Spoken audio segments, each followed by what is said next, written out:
as well. So Jim, I'm going to turn things over to you, if you'd like, this time. And Connie, I know, had asked you to come and talk a little bit about your life here at Redeemer. Yes. And Connie, I let Danelle, my wife, read it a few minutes ago, and she's made 5 changes in it already. I'll try to remember at least 2 or 3 of those.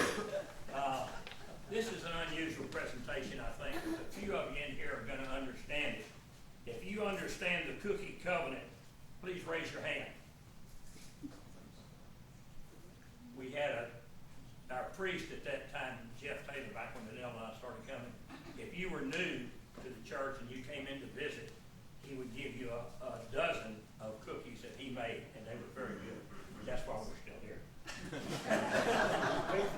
Danelle and I were very happy at the Good Shepherd Episcopal Church in Covington, Georgia, for almost 30 years. We loved it and were very active in the church. Like both of our children, Hillary and Graham, were baptized there, and Hillary was married there. They both acolyted for many years. We moved to the lake in July of 2004. We felt that because Covington was only 30 or 40 minutes down the interstate, we would continue to worship at the Good Shepherd, where we found that we had been for so long and were so comfortable. We both felt it would be hard to break into a new parish. Little did we know.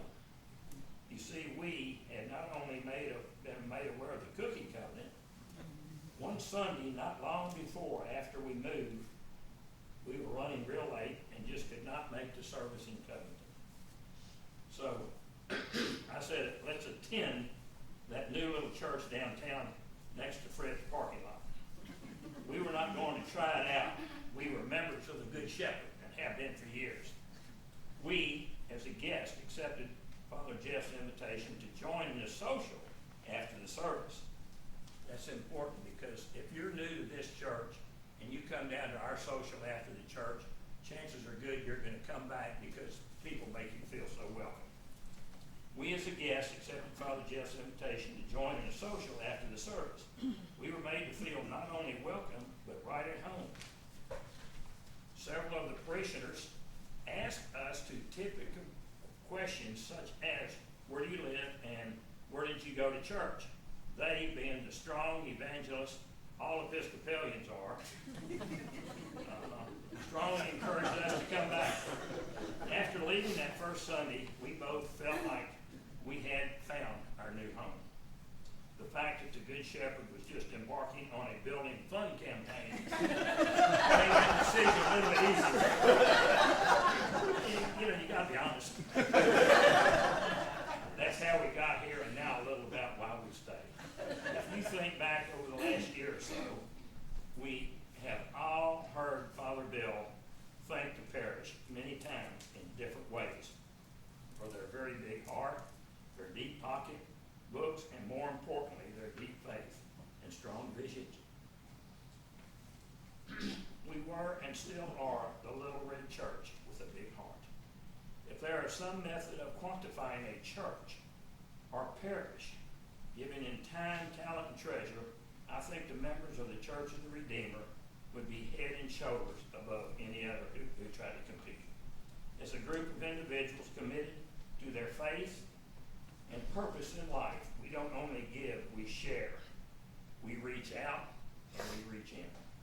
Almost all of us share our time and talent, our treasure, and for those who have a talent, they share that also. I guess we all have some talent, but obviously some of us haven't found it yet. Now, you hadn't found it yet.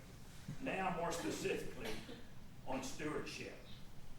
If Jeff's letter to us each in October the 19th, he starts out by saying, people have many different and varied reasons for giving to their church. Then he says he thinks that there is a natural progression in giving. I believe that most, but not all, of this parish today is at the far end of that progression, not the beginning. One strong indication of that is to compare the acolytes at the Redeemer to those at the Good Shepherd, old church in Covington, where the average age of the acolyte was 13, many years before collecting Social Security. Here at the Redeemer, the acolytes have been collecting Social security for many years. Most of us, anyway. In conclusion, store up for yourselves treasures in heaven, for where your treasure is, there your heart will also be. And if you're new, thank you for coming. I promise you we're going to keep you.